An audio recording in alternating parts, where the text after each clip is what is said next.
Hello friends, welcome to our channel Knowledge Amplifier, and in my this particular video I am going to discuss one very important mathematical concept behind one very important classification technique which is called logistic regression, which I am going to cover in my upcoming videos.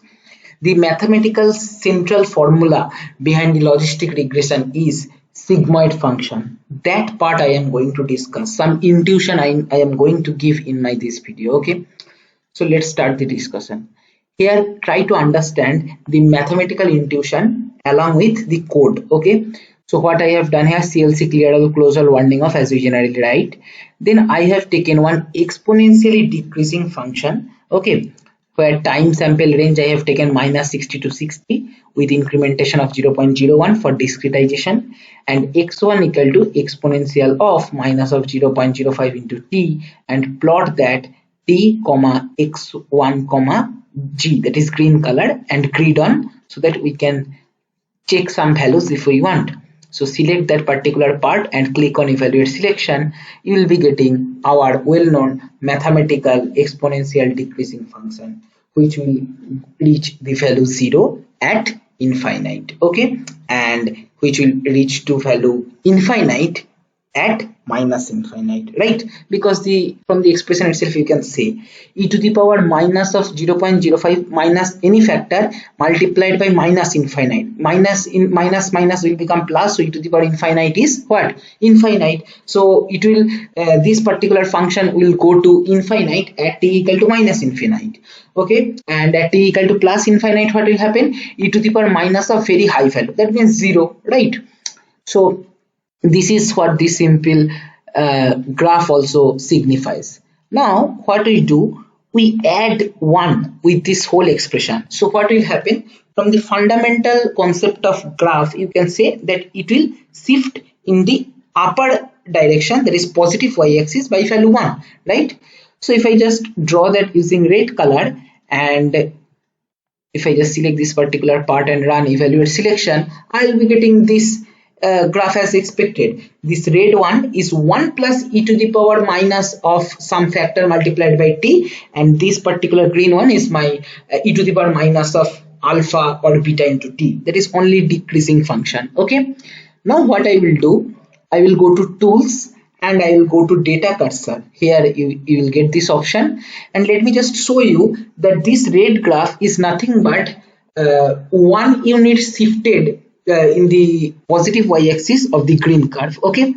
Like any value I can take and show you, like for x equal to minus 20, if I just take the value of green curve, I'll be getting 2.735, right?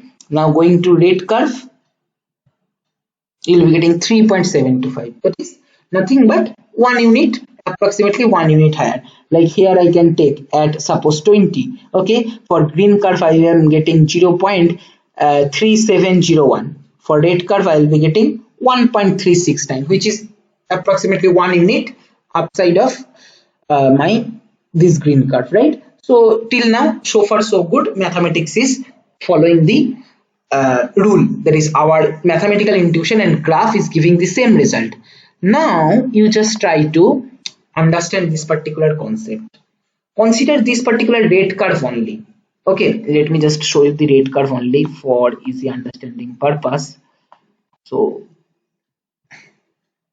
yes, so consider this red curve and tell me, if I divide this particular, so if I divide the value 1 by this particular curve, okay, what you will get as output, okay. That is, suppose this curve as fx, so I want to calculate 1 by fx. What will happen?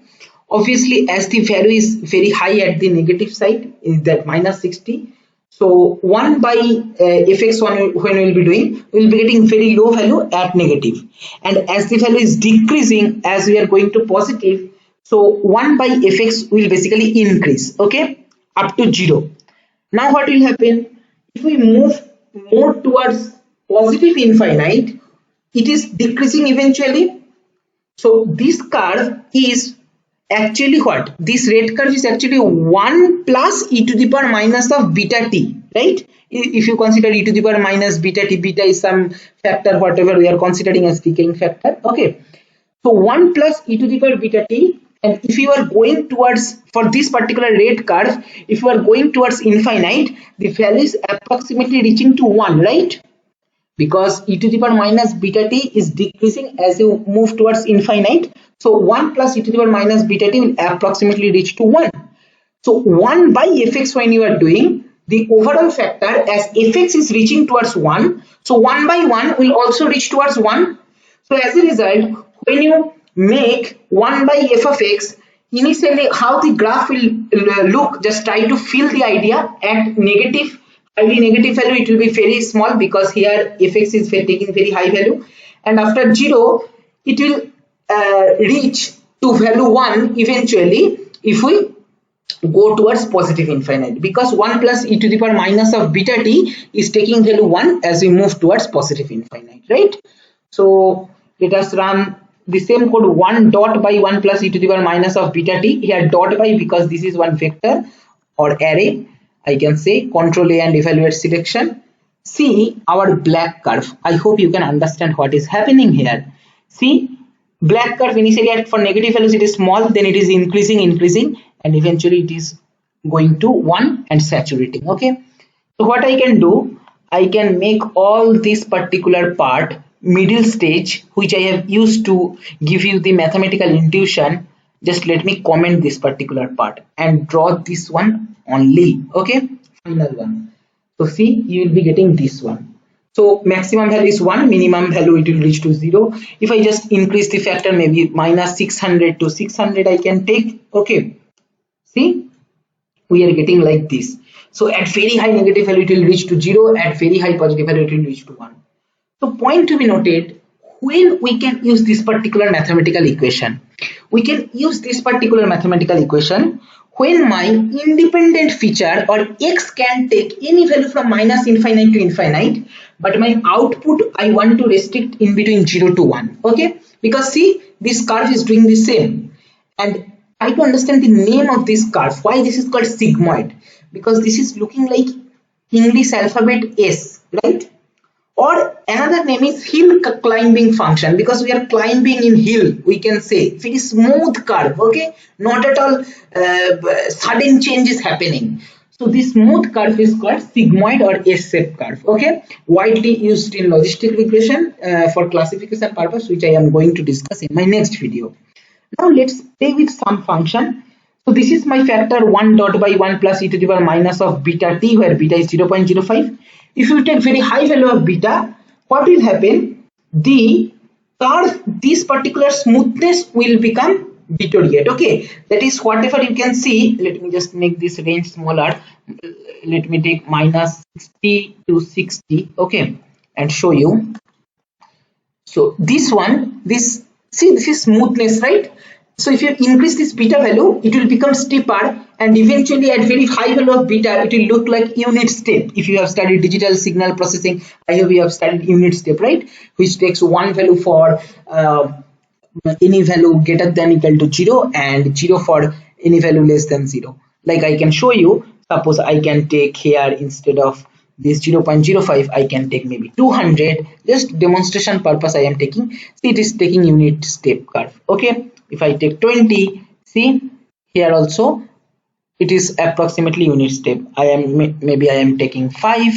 Okay, see, this is S, but steepness is very high. Okay, maybe 2. The steepness will not be that much, but it will be there. Okay, right? And if you take very small value, like here I can 0.0001, very small value of decaying factor I am taking, so it will almost look like one straight line. Okay, if I take 0.001, then also straight line kind of thing. If I take 0.01, then it will start coming like S shape. Okay, I have to reduce more, minus 0.1 maybe. See, this curve. Okay, and how we can play one more factor. So in this case, our output is we are restricting in between 0 and 1. Suppose you want to increase the 1, you can play with this numerator. Okay, I am making 10, the upper limit will go to 10, as simple as that, because this particular 1 plus e to the power minus beta t will eventually take one value if we keep on increasing the t, right? So 1 dot by 1 plus e to the power minus of beta t will take one value. Now if you just multiply any constant, it will take that 10 into 1, we can say. So it is taking 10. Okay, maybe I can take 100 and eventually it will take maximum value as 100, as simple as that, but minimum value will be 0. Okay, so this is how you can play with sigmoid. I hope the intuition is clear to you how this S-shaped curve came. That is more important. This is how you can play with graph. Okay, you are having one complicated mathematical equation, you split that into small parts. First try to think what e to the power minus of beta t does. Exponentially decaying exponential. You have studied in probability distribution function also, that is exponential distribution, right? Then 1 plus e to the power minus, whenever you are doing that, means you are scaling that by one factor. Okay, you are shifting the whole curve in the upward direction. Then 1 dot by, when you are doing, that is division will happen. That is whenever high value is appearing, that will become small in the after division. Whenever low value is appearing, that will become high after division, right? As simple as that. So this is all about sigmoid and S-shaped curve. And now we are ready to go with the mathematical intuition of logistic regression, which I am going to discuss in my next video. Thank you for watching.